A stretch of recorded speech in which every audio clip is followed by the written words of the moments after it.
This episode of Believe is brought to you by Cryptid Coffee Co. Use promo code BELIEVE on checkout for 10% off their Angry Yowie coffee blend. Head over to cryptid.com.au to check them out.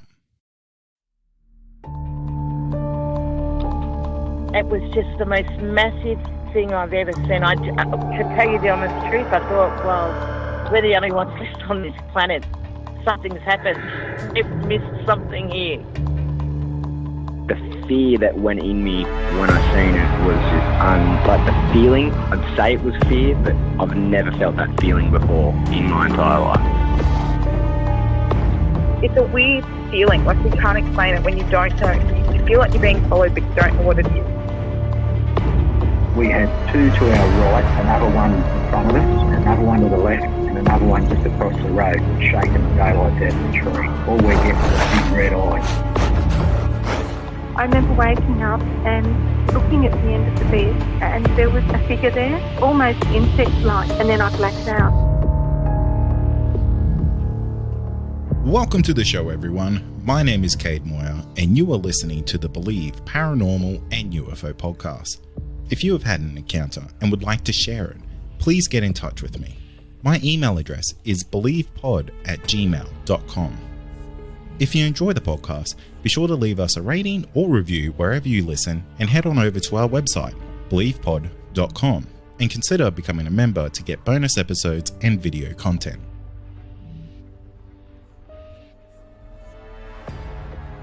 Tonight I'm joined by Cameron, and Cameron had one of the most active 2021s I've ever heard of. He was lucky enough to have not one, but 3 Yowie encounters in the year, throughout the entire year. So Cam, welcome to the show. Thanks for having me on, mate. Yeah, it was a bit of a big year, sort of, a bit spaced out, but a big year nonetheless. Absolutely, mate. Most people were kind of either stuck inside, quarantining, or trapped, or whatever your mindset is on that. But mate, you're a bit of an outdoorsman, and you kind of live in the golden state of Queensland, as do I. And we kind of had free reign throughout the year of the 2021s. Mate, give me a rundown of what that year entailed for you. Yeah, so we were super lucky with lockdowns. I think we only got hit with like two or something. So I spent basically my entire year. I live on the Gold Coast, up in the hinterland and out and about, and doing a couple of road trips up north. So big year driving around and just exploring nature, really. Yeah, and I just want to quickly add in that you have a very particular background before we kind of set into your encounters, because you're not really just the average Joe. You have a little bit more insight into what may be out there on a scientific level, isn't that right? Yeah, so I just finished my degree in environmental science with uni. So I've got that bit more of a knowledge, and being out in nature all the time, I'm learning what animals are making what noises, and we're out quite a bit at night looking for things like reptiles and possums. So, they make some pretty hectic noises. But I'm out and about, so we do sort of see a bit of everything. Yeah, and I think that's really important to note out, is that you will have this distinct understanding of the differences of what you're experiencing in the Australian bush, because the Australian bush, it can play a lot of tricks on people who go out there and don't really know what they're experiencing. A koala would be a really good example of that. Yeah, exactly. They make the most amazing sound. It's like a pig, but a pig on steroids, really. So they make the most horrendous noises. So if you don't know what you're listening to, it can be freaky as when you're out at night alone. Yeah, definitely. It's it's obviously where the whole drop bears joke came around from, and you know what? I'm running with it because it sounds terrifying. Oh, for sure. It's horrifying. So, mate, take me back to January of 2021. You're doing a trip basically up the east coast of Queensland, and something happened in Townsville. Yeah, so we were doing a trip, basically me and 3 of my other mates. We were doing a trip the whole way up to Townsville, and we were staying in Alligator Creek, which is probably half an hour, 40 minutes out of town. So we went the whole way up, and we're all into our reptiles. So we went up in the ranges, up in the mountains, looking for snakes. And then one night we were on our way back. It was probably, 1:30 in the morning. We'd gone out, we found our snakes, it's too cold, so we came back home. We found a little kangaroo that had got hit by a car, so we rescued him, took him back into town, which was another, hour and a half of driving, to take him to a carer. And on the way back to our campsite, we were pulling up, we were about 1 kilometre away. And we saw these two bright glowing yellow eyes on about 7 foot off the road, probably 100 metres, so just out of our headlights. So we couldn't quite make out too much. We saw it was bipedal. And then it sort of moved off the side of the road, went past the telephone pole. We sort of slowly driven up to it. And the next thing we see, the eye shines 100 metres down into a paddock. And then I'm panicking, I'm freaking out. We're all going, what the fuck's that? My mate's in the front seat. And then 2 of the boys are asleep in the back, so they have no idea what's going on. But me and my mate in the front, we're there like, holy shit, what's this? We're looking out the window, I'm panicking, I'm trying to put it up and down, and we're looking at this eye shine, and by then it's only been about 10 seconds, but it's easily, 150, 200 meters down the end of a paddock. And we've got our head torches like shining out the window, trying to see what it is. And we're freaked out. We've got no idea what it was. Normally if you see a deer or something like that, or a kangaroo, you'll see a kangaroo hop off. You see a deer, it'll run off a little bit and it'll turn and look at you, and you can see its legs, you can see the sort of shape. But yeah, this one was something different. We only saw 2 legs. We didn't see any sort of other features that could identify any other animal. But yeah, it was pretty freaky. And 3 o'clock in the morning, nothing else is really out. Wow, 3 a.m. in the morning, and you see this thing with 7 foot off the ground, glowing eyes. Yeah, it was pretty freaky. It was super bright yellow eyes. And yeah, we cracked our phones up. We were trying to record it, but I went over the footage the other day. You don't see anything. It's just black. Yeah. So we're pretty bummed that didn't work out. And that's a problem with encounters during the nighttime where you're trying to capture eye shine, is that unless you've got this insanely good sensor on your camera, you're essentially just going to capture just pure blackness. Yeah, exactly. And it was, being shitty old iPhones or Samsungs or whatever, they're not going to catch much. That's, you're barely able to see as well. From the get-go, you kind of knew this was something not normal. Yeah. It's, we go driving out in Brisbane all the time, and there's a ton of deer, there's a ton of pigs, everything like that. And they all sort of behave really similar. And this thing didn't behave sort of as anything else does that we know of. And up in Townsville, it could have been something we weren't aware of, but it's too big to be any of our native animals through there. And that's probably something worth noting, because we have a lot of international listeners, is that there isn't a huge amount of creatures in Australia that would stand that tall. There might be an emu, there might be a super tall kangaroo, but that's about it, really. Yeah, exactly. And we because we drove up on it, it was in the back of a paddock, so I had to go across the rest of the road over a 4 foot barbed wire fence. And an emu couldn't really do that quickly. The eyes were too far apart for an emu. You'd see a kangaroo hopping off, so we don't really know what it could have been. Something that has to jump a fence is not going to be just a run-of-the-mill creature, in my mind. Yeah, exactly. We sort of thought, we were driving off, we were thinking, what could that have been? We were talking about it. We're like, we haven't seen any deer. There's no signs of deer. Pigs don't get that big. Cows maybe, but, they're not that big or on the road. There were no other cattle around.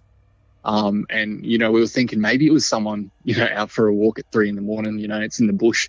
We're heading into the rainforest. So, some kid could have been bored going for a walk, but that was too quick to be someone, running through a paddock. And why would they stop in the middle of the road to look at us? Sort of thing as well. So you think it covered about 150 to 200 meters in about 10 seconds? Yeah, something like that. It was really quick. It was a fair distance. And not only that, it had to jump the fence too. Yeah, it had to get over a fence or, around a fence, however it could have gotten through, but it had to get through the fence and then down the paddock. And, people can't go that fast. and not many animals could really do that, I think, in that short space of time without us seeing, another one or something like that as well. Yeah, exactly. That's the thing, because if you saw something like that, you usually see a bunch of them kind of scatter at the same time. Yeah, normally you might see 2 or 3 deer together. You might get the odd one alone, or you didn't normally see one alone. But yeah, it was too quick to be a deer. Normally they stay a bit closer to the road, but yeah, it was pretty freaky at the time, that's for sure. Yeah, I can imagine. And, it sounds like everyone was kind of on edge about it a little bit from the get-go because, if you're all in that same boat, you're all fairly well educated about what's in the Australian bush and you see some basically glowing eyes at 7 foot off the ground, you'd be on high alert for sure. Yeah, exactly. We were all we had no idea what it was. And I think, we fed off each other's energy. I started freaking out. My friends, my mate in the front seat started freaking out. We both had no idea what it was. I looked to my mate for reassurance and she's looking at me going, what the fuck is this? Yeah. So we're both just freaking each other out too. Yeah, absolutely. Just feeding off each other, I could imagine. Yeah. So I want to ask you about these eyes because do you think the eyes were glowing or do you think it was eye shine? I reckon it was more eye shine. It was pretty bright eye shine, but I reckon it was just, sort of reflecting off the headlights sort of thing. But when we were looking at it in the paddock, we just had our head torches and it was still pretty strong eye shine for being that far away. So I'm not too sure. Yeah, because that's the thing that's the thing that stands out for me is that I could understand the headlights off your car because, they're putting out quite a bit of light, quite a bit of energy. But without knowing what kind of head torches you had, I could only imagine, something with some AA batteries is kind of just putting out a bit of a spreaded beam there rather than something fairly targeted and direct for it to get that eye shine from, 200 meters away. That's pretty incredible. Yeah, I don't want to be going out there saying it was definitely glowing, but yeah, it was fairly bright eye shine. And we did have 2 head torches, so that may have helped, but yeah, I'm not entirely sure about that. Yeah, it's a super interesting part of the encounter, that's for sure. And it's the thing that stood out for you from the get-go of it, and it's what made you realize, this isn't normal. Yeah, exactly. It was too tall to be something that we're used to, and it just didn't behave the same. So it was pretty freaky. So what was the impression after that? Like, were you kind of just like on edge a little bit? Were you kind of pumped about, hey, did we just potentially see a Yowie? And I guess, were you a believer of the Yowie before this encounter? I was sort of, I was always skeptical. I was always like, if I see one, I won't have any issues going, yep, Yowies are real. But until I sort of, experience it or see one, I'd be a bit, yeah, they could be out there. Because, when you go out bush, there's that much space out there. Some people refuse to believe it. Some people say we've explored every square inch of Australia, and that's just, it's not true. There's that much out there. Yeah, even here on the Gold Coast, there's that much land out here that is just no one's there. And there's that much rainforest, that much in the mountains where, things like that could still be out here, and we wouldn't even know. Yeah. Oh, absolutely. It's, for me, it's kind of there's no question. These things are out there. And I've spoken to too many people who have had too many encounters and so many different encounters that, you can tell that people aren't just kind of copying each other and just changing a bit. It's I feel like there's too much I guess first-hand experience to count as evidence out there to really discount that this thing's not real. Yeah, exactly. And I think at the end of the day, as much as some people might want to be in for it for fame or a second of glory, like what's the point? What's the point of putting yourself out there when, if you see something like this, it's something scary and it's pretty awesome to experience. For sure. I don't think that many people would be trying to shoot for fame or anything like that. Mate, I can tell you that no one is going to get rich or famous off it. So yeah, exactly. It's if anyone's trying to do that, they're making a joke of themselves, in my opinion. But I want to hear about the second encounter that you had in October later that year. Yeah, so I sort of went out for a night out. So I met this girl at uni, and I was just we were just getting together and getting to know each other. So we went up to Springbrook, and there's a lookout up there called Best of All Lookout. So I think it might be the highest lookout on the mountain, but you go up the mountain, it's all rainforest once you're up there, and you turn off this road, and it's one of those roads where it's a 2-way road, but it's you can fit 1 car on there or 1.5 cars. And you go right down the end. You do a 500-meter walk through the forest. There's boulders. There's, you know, these ancient trees up there. Get to a lookout, and you turn back. You go back to your car. But we went up there for a night because we're both into our animals. So I was like, oh, you know, come for a, third or fourth date. I was like, yeah, you know, come and check out these snakes in the bush. And she's like, yeah, right, let's go. You know, so blows my mind I can convince someone to come and do that. But yeah, she came out with me, and we were up on the mountain. We looked for our snakes. We'd found a couple, and we went to this lookout. We got there, jumped out of the car. Nothing fell off. It was just a normal trail. So we chucked our head torches on, went down, went to the lookout, and lookout. You can see all the way down to like Byron Bay. You know, you can see all the lights. You can see Mount Warning, which is, you know, a good 30 or 40 K away, something like that. So it's a really, really amazing lookout. And at night, you know, if the moon lights it up, it looks gorgeous. So we did that, you know, and then we were walking back to the car. It's only a 5-minute walk. And then probably about 150 meters from the car, I got this gut-wrenching feeling of, you know, get out of here, something's wrong. You know, that feeling where, you know you shouldn't be there. Yeah, you don't belong. So I was, you know, turning back, trying not to freak out. And yeah, trying not to freak out, walking back to the car, get into the car, shut the door, lock the door. And I turned to my partner now, and I go, you know, did you just feel that too? Like, it wasn't just me freaking myself out. And she goes, yeah, holy shit, you know, thank God you brought it up, because I was freaking out for the past, you know, 3 minutes of that walk. So, you know, no communication. We barely spoke for that last, you know, couple of 100 meters, because we were both just internally freaking out.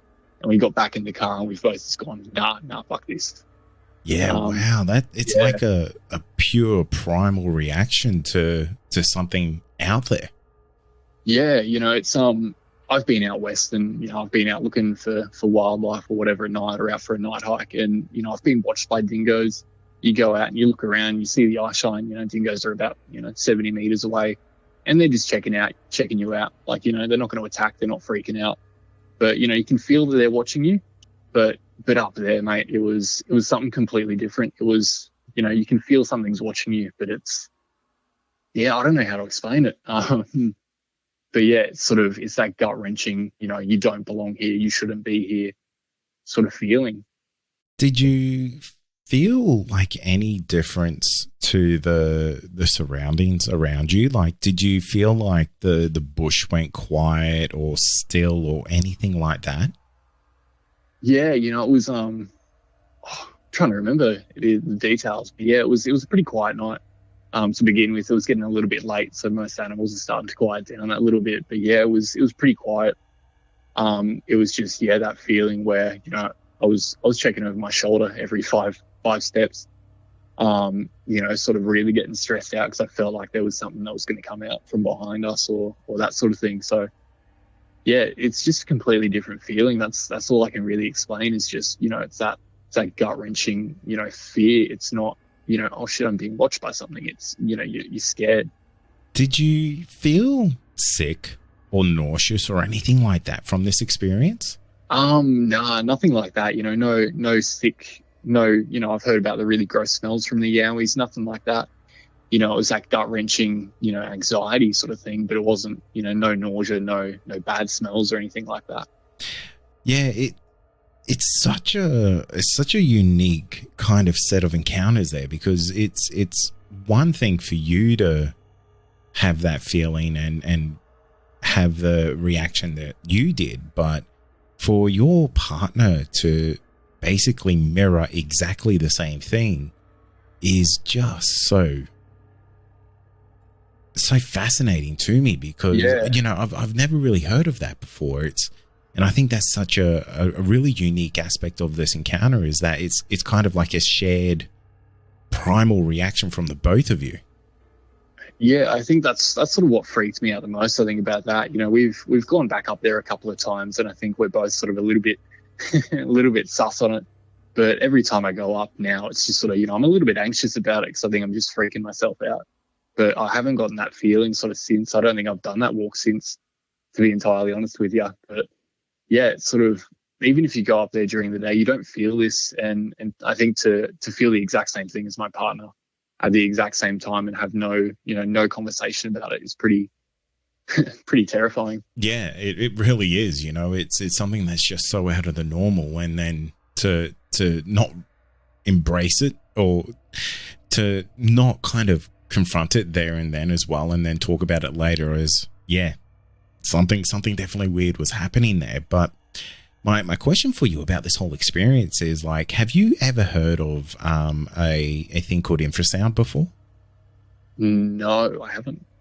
So what it is, and I'm going to do a really, really poor explanation of it, is it's basically a sound or a frequency that animals make to bring on fear or sickness or anything like that. It's kind of like a predatory thing, and it can really freeze animals or anything like that. They kind of get, like, the word people use is like they get zapped by it. Yeah, wow. Did you feel like that's what it was? Like, do you feel like you were zapped by something? Like, do you feel like it was a gradual thing, or was it just something that kind of hit you? Yeah, honestly, I just remember it sort of hitting. I don't think it was, I didn't get, if you say zapped, I think, electricity. I don't think it was anything like that. But yeah, it sort of came on really quickly. It wasn't a gradual, I was out having a really great time. We were having a great night. So I wasn't stressing about that sort of thing. I wasn't looking over my shoulder. It just sort of, it hit in that last couple of hundred meters of that walk. Yeah.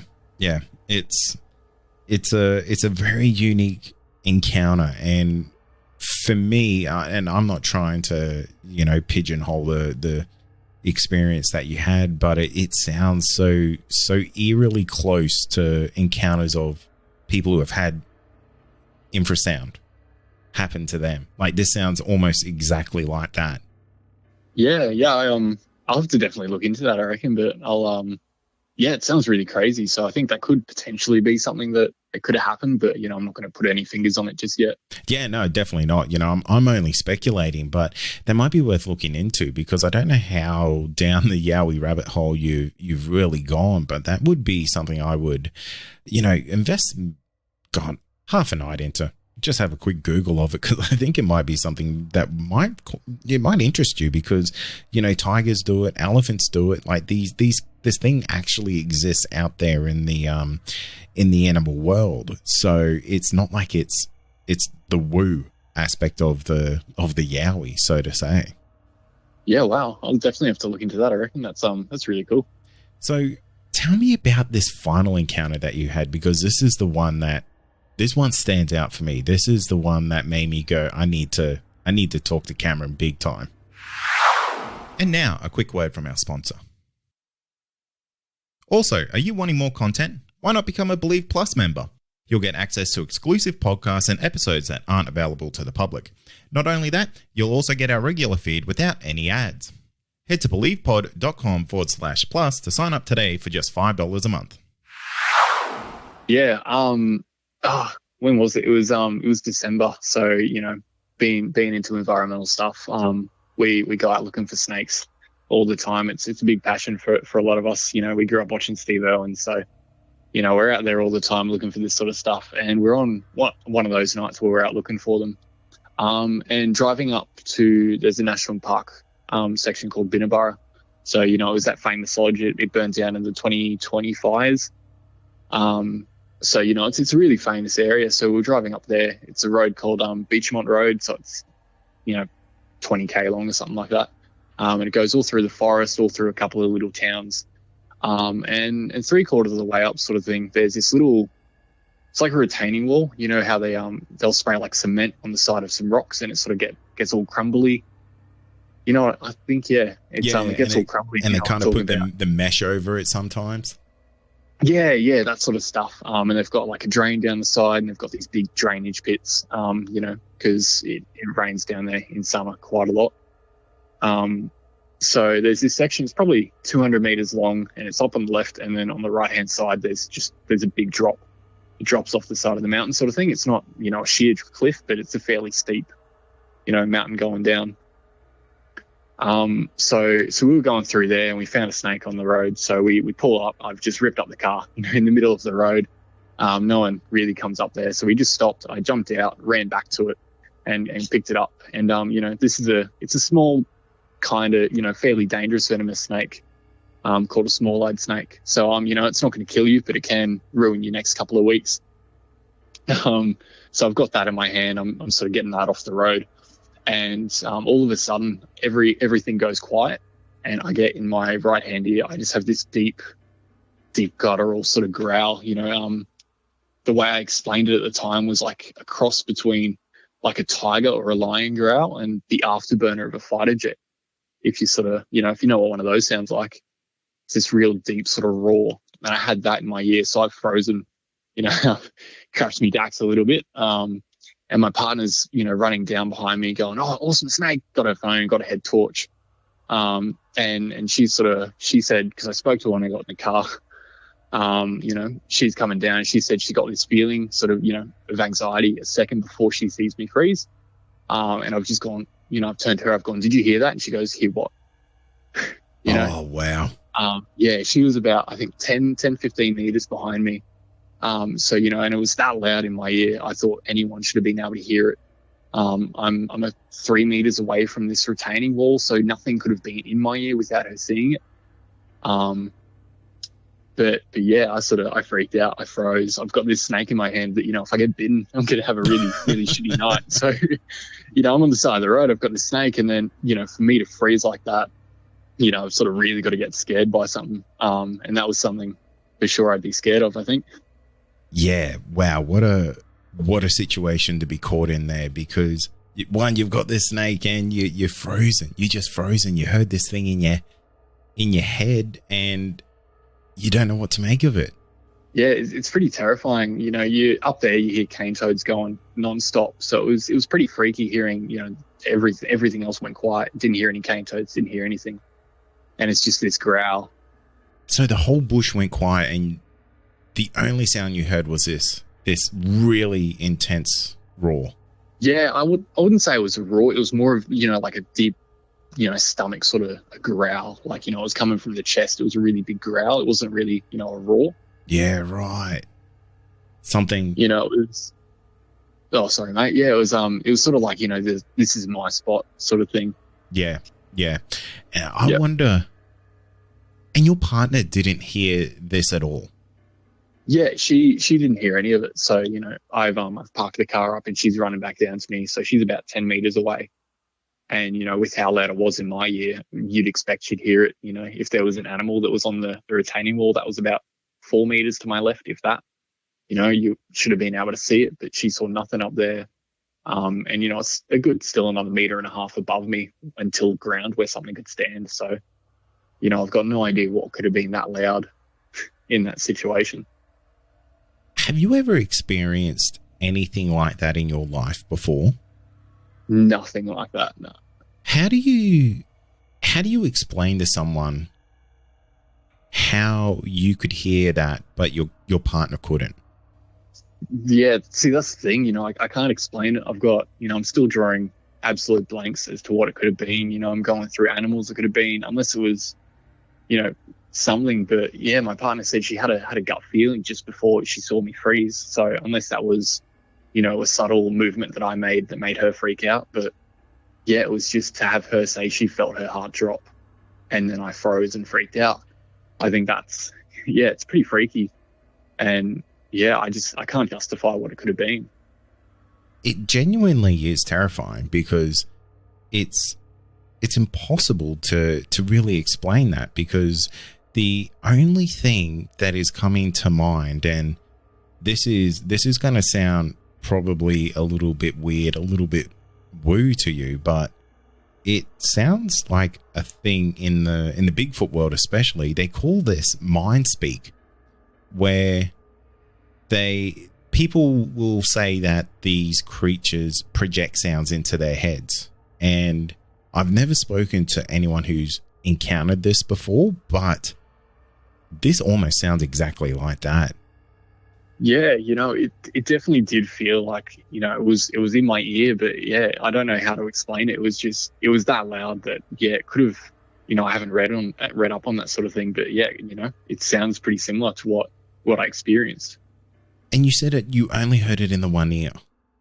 Yeah, it was just one side, you know. It consumed everything. Like, you know, I felt it everywhere, but it was just on one side. It was like, you know, someone comes up into your ear and says, you know, whispers something in your ear. It was sort of like that, but, you know, nothing was there. This might sound like a weird question, but could you feel it? Could you feel the noise? A little bit. It was sort of, you know, I don't know if it was just my body reacting to the noise, but yeah, it was pretty intense. Like it felt that loud where I could sort of almost feel it in my chest. Yeah. Because the thing is, like, when you hear loud noises, and especially like low, grumbly types of sounds, like they can have a physical effect on you. You know, you hear like a Harley or something go past you, and you can feel the sound kind of bouncing off your own body. And you couldn't feel anything like this. Yeah, you know, I think, you know, I felt it in my head. I think that's just because it was so sort of loud in my head, but it wasn't, you know, you don't feel it, didn't feel it in my hands, didn't feel it sort of anywhere else. How does that make you feel, like this type of experience that you just can't explain? To be honest, I freaked out for the night. I didn't feel comfortable until I got home in my own bed. But outside of that, you know, I think I go up there all the time and I absolutely love it. So I think it's just part of nature. It's not, you know, it's not something I should be scared of if I'm accepting that, you know, I'm going out there and I could see a Yowie or I could see, you know, the next cryptid or something like that, you know. I'm pretty open to experiencing any of that sort of stuff, so I'm not too stressed if I do find it. But, you know, I do feel a little bit sketched out when I go up to those certain spots now at night.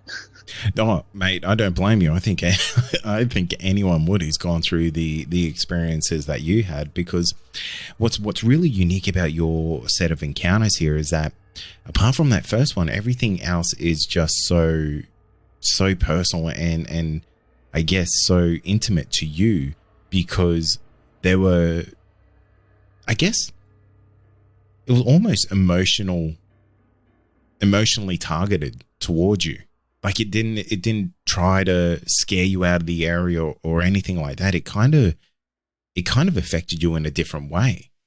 Yeah, definitely. I think, you know, having spent so much time out there, and this is what I wanted to do with my life since, you know, I was a little kid. So I think having that bit of a connection, I feel, you know, may have sort of helped it a little bit. You know, if I feel like, you know, I shouldn't be in this area, it's not right for me to be here right now, I think that could definitely play into it if I've sort of got a little bit of a connection with, you know, the natural world. But I think that's also getting a bit too spiritual if you're a bit scientific. But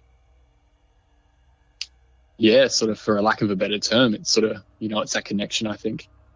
Yeah, and you know, I think you're right. I think personally, I think the Australian bush is alive. I think it's a very spiritual place, and to think that there's just nothing else kind of out there would almost be not naive, but I think maybe narrow-minded.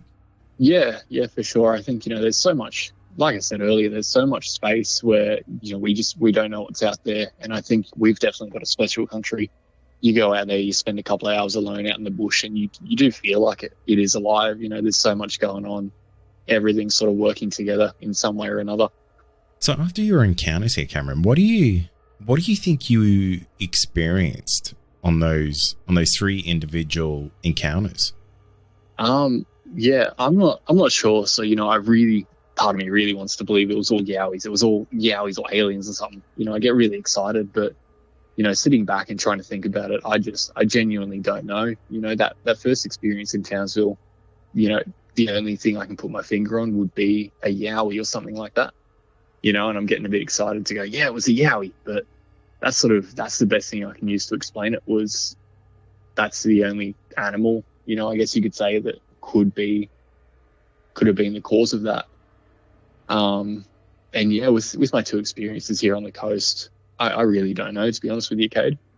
No, and that's fair enough, because, you know, you're the one who experienced these encounters. And what I really like about you, Cameron, is that you're not kind of this Yowie nerd, as I would kind of put it. Like, you don't know this kind of intricate knowledge about, you know, the infrasound and the mind speak and things like that. So all of these encounters are really unadulterated for you. So you don't have a bias to them, which I think is so fantastic. Yeah, I try to keep an open mind. I think after that third experience, I was starting to go down that Yowie rabbit hole, but I think I pulled myself back to reality and sort of had to sit back and go, all right, let's not join Yowie hunters just yet. Yeah. But let's see one in person in daylight.